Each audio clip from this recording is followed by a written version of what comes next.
اسم معرفہ کی تیسری قسم اسم اشارہ ہے۔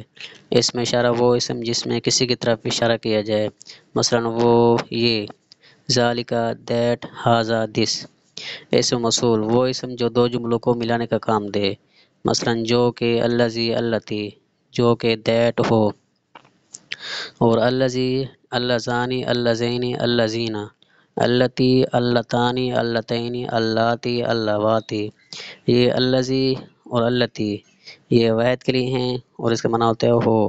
الذی یہ واحد کے لیے مذکر کے لیے ہے، اور اللتی یہ تثنیہ کے لیے ہے، اور اللذانی، اللذین، اور اللتانی، اللتین، اللذانی، اللذین یہ مذکر کے لیے اور تثنیہ کے لیے ہے، اور یہ رفعی حالت ہے اور یہ نصبی حالت ہے، اور اللتانی، اللتین یہ رفعی حالت ہے اور یہ نصبی حالت ہے۔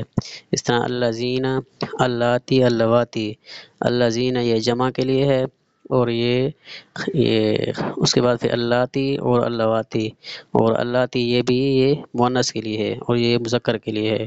دز ہو اور دز ٹو ہو، یہ دو کے لیے، یہ واحد کے لیے، یہ دو کے لیے، اور یہ جمع کے لیے اوپر۔ یہ اللذانی، اللذین یہ تثنیہ کے لیے۔